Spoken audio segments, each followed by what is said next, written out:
ஸ்ரீமதே ராமானுஜாய நமஹ. திருவல்லிக்கேணியம்மாள் வார்த்தை 7. திருவல்லிக்கேணி பெண்பிள்ளை ரகசியம் 7. மழையில் நின்றேனோ எம்பெருமானாரைப் போலே. மழையில் நின்றேனோ எம்பெருமானாரைப் போலே. எம்பெருமானார் எல்லாருக்கும் தெரியும். அடியேன் ஒன்றும் புதுசாக இதை சொல்ல வேண்டியதில்லை. இருந்தாலும் புதிதாக கேட்பவர்களுக்காக பகவானை பெருமான் என்று சொல்லுவோம். எம்பெருமான் எம்பெருமானார் என்று ஜெகதாச்சாரியாரான இந்த உலகம் உய்வதற்காக வந்த வள்ளல் சுவாமி ராமானுஜரை மட்டுமே இந்த எம்பெருமானார் என்ற சொல், பதம், திருநாமம் குறிக்கும். ஏன் அவருக்கு எம்பெருமானார்னு திருநாமம் வந்தது? தனக்கு கிடைச்ச ஒரு நல்ல விஷயம், அதனுடைய பெருமையை பார்த்து காரை கருணை ராமானுசா என்று சொல்லுமா போல, இந்த நல்ல விஷயம் அனைவருக்கும் சென்று சேர வேண்டுமே என்று ஆசைப்பட்ட வள்ளல் தனக்கு கிடைத்த இரகசிய அர்த்தங்கள் திருக்கோஷ்டியூர் நம்பி என்ற குரு ஆச்சாரியனிடத்திலிருந்து தனக்கு கிடைத்த உயர்ந்ததான திருமந்திரம், சரமஸ்லோகம், இந்த அர்த்தங்களையெல்லாம் ஆசை உடையவர்கள் அனைவருக்கும் கொடுக்க வேண்டும் என்று உலகத்திலே நியதியை மாற்றிக் கொடுத்தவர் சுவாமி ராமானுஜர்.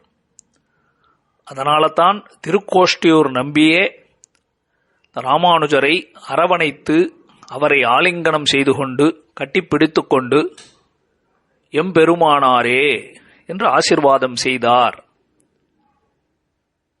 எம்பெருமானார் தரிசனமென்றே இதற்கு நம்பெருமாள் பேரிட்டு நாட்டி வைத்தார். அம்புவியோர் இந்த தரிசனத்தை எம்பெருமானார் வளர்த்த அந்த செயல் அறிகைக்கா. ஆசையுடையோர்க்கெல்லாம் ஆரியர்கள் கூறும் என்று பேசி வரம் வருத்தார் பின் அப்படிங்கிறது உபதேச ரத்தின மாலையிலே மணவாள மாமுனிகள் நமக்காக சொல்லக்கூடிய அற்புதமான வாக்கியம். சரித்திர பாகம் உங்களுக்கு தெரிந்திருக்கும். அந்த எம்பெருமானார் அப்போ எல்லாருக்கும் நல்லது செய்யணும், எல்லாருக்குமே பகவானுக்கு முன் அனைவரும் சமம், அனைவருமே மோட்சத்துக்கு அருகதை இருப்பவர்கள். முக்கியமாக வேண்டியது அவர்களை ரொம்ப பரிசோதனை செய்து பார்க்காமல் ஆசை இருக்கிறதா என்று பார்த்து கொடுக்க வேண்டும் என்று வழிகாட்டியவர் சுவாமி ராமானுஜர். அந்த எம்பெருமானார் அவருடைய வாழ்க்கையில் நடந்த ஒரு நிகழ்ச்சி. நாம் எல்லாம் ஸ்ரீ வைஷ்ணவர்கள் அப்படின்னு திருமண் காப்பு சாத்திக் கொண்டு நாமம் போட்டுக் கொண்டு இருக்கக்கூடியவர்களை ஸ்ரீ வைஷ்ணவர்கள் அப்படின்னு பொதுவாக சொல்லுகிறார்கள்.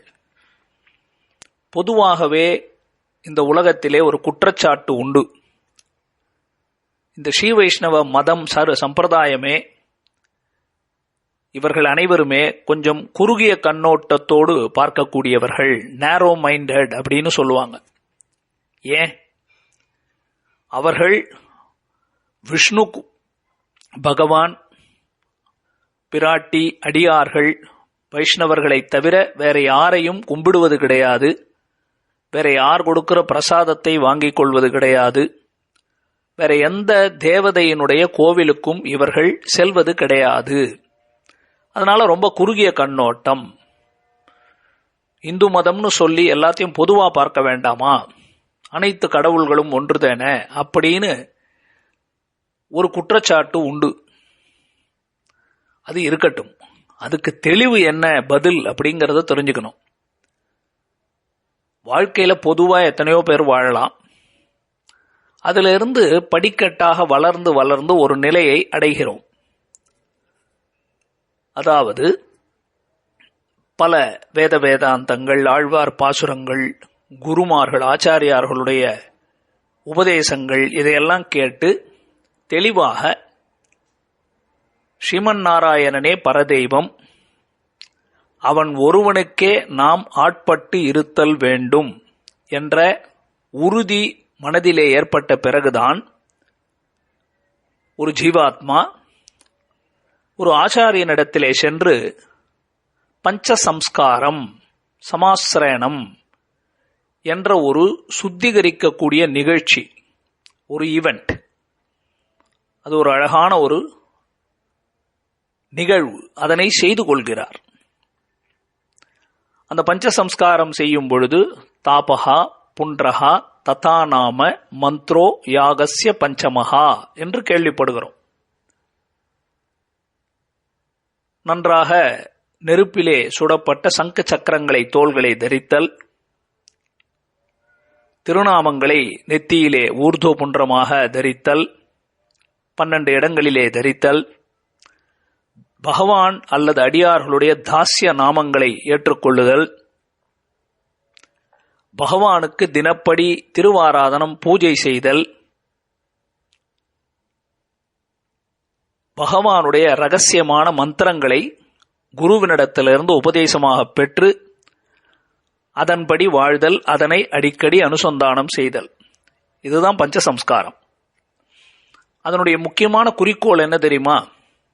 மற்றதெல்லாம் செய்கிறோமோ இல்லையோ, ஞானம் வளருதோ இல்லையோ, ரொம்ப முக்கியமானது ஒரு பெண்ணானவள் அவளுக்கு இன்னார் புருஷன் என்று தாலி கட்டி கொண்ட பிறகு அவள் ஒரு பதிவிரதையாக அந்த புருஷனுக்கென்றே வாழ்கிறாளா இல்லையா? அது போன்ற ஒரு தர்மம் தான் இந்த பஞ்சசம்ஸ்காரம் என்ற ஸ்ரீ வைஷ்ணவர்கள் கடைபிடிக்கிற தர்மம். பகவானுடைய இலச்சினைகளை எல்லாம் ஒற்றிக்கொண்டு நான் உன் ஒருவனுக்கே ஆட்பட்டவன் என்று மனசார முடிவு செய்து தன்னை சமர்ப்பித்து விட்ட பிற்பாடு, இது நம்முடைய சொத்தே இல்லையே, என்னையும் என் உடமையையும் உன் சக்கரப்பொறி ஒற்றிக்கொண்டு நின்னருளே புரிந்திருந்தேன் பெரியாழ்வார் சொல்றார். இந்த சரீரம் ஆத்மா இரண்டையுமே பகவானுக்குன்னு சமர்ப்பித்த பிற்பாடு, இது பகவானுக்கு உடைமை, சொத்து ஆகிவிட்ட பிற்பாடு, நமக்கு ஏதாவது காரியமாக வேண்டும் என்பதற்காகவோ இல்ல சாதாரணமாகவோ மற்றவர்களை தொழுவது என்பது தவறல்லவா? ஒரு பதிவிரதை பெண் இன்னொரு ஆணிடத்திலே சரி போனால் போகட்டும் என்று நடந்து கொள்ளுவாளா? அதுபோல ஒரு தர்மம் தான். இதற்கு அனன்யார்ஹ சேஷத்துவம் என்று பேர். அனன்யார்ஹ சேஷத்துவம்னா மறந்தும் புறம்தொழா மாந்தர், சேஷத்துவம்னா அடிமைத்தனம், அனன்யார்ஹ சேஷத்துவம்னா பகவான் ஒருவனைத் தவிர வேறு யாருக்கும் அடிமைப்பட்டு இருப்பது கிடையாது என்ற உறுதி, திருட அத்தியவசாயம் என்று சொல்லுவார்கள். திருமழிசைப் பிரானும் திருவடிதன் நாமம் மறந்தும் புறம்தொழா மாந்தர் என்று இதனைத்தான் சொல்லுகிறார். அதனால்தான் ஸ்ரீ வைஷ்ணவர்கள் இதர தேவதைகளை வழிபடுவது கிடையாது, அவர்களுடைய கோவில்களுக்குள்ளே போவது கிடையாது. ஏனென்றால் ஒரு பதிவிரதா தர்மம், தான் எடுத்துக்கொண்ட ஒரு விரதத்திலே உறுதியான நம்பிக்கை, எது எப்படி இருந்தாலும் நான் இவருக்குத்தான் ஆட்பட்டவன், நான் இவருடைய சொத்துன்னு முடிவு பண்ண உடனே அதுக்கப்புறம் நம்ம இன்னொருத்தரிடத்துல மற்ற இடங்களில் போவது கூடாது அல்லவா? அவ்வளவுதான். அதனால அவர்களை இழிந்து பேசுகிறார்கள், இகழ்வோடு நடத்துகிறார்கள் அப்படிங்கிறது கிடையாது, பேசவே கூடாது. அதுதான் ராமானுஜர் தன்னுடைய வாழ்நாளில் அழகாக ஒரு விஷயத்தை நடத்தி காட்டினார். எல்லாருக்கும் தெரியும், ஸ்ரீரங்கத்தில் எப்பொழுதும் உற்சவங்கள் நடந்து கொண்டே இருக்கும். நித்யஸ்ரீ நித்தியமங்கலம்னு தொடர்ந்து உற்சவங்கள் நடக்கும். அப்படி இருக்கும் பொழுது நம்பெருமாள் அந்த உற்சவர் திருமேனி வெறும் கோவிலுக்குள்ள உற்சவம் கண்டருள மாட்டார், வெறும் உத்தர வீதி சித்திர வீதிக்கு மட்டும் போக மாட்டார்.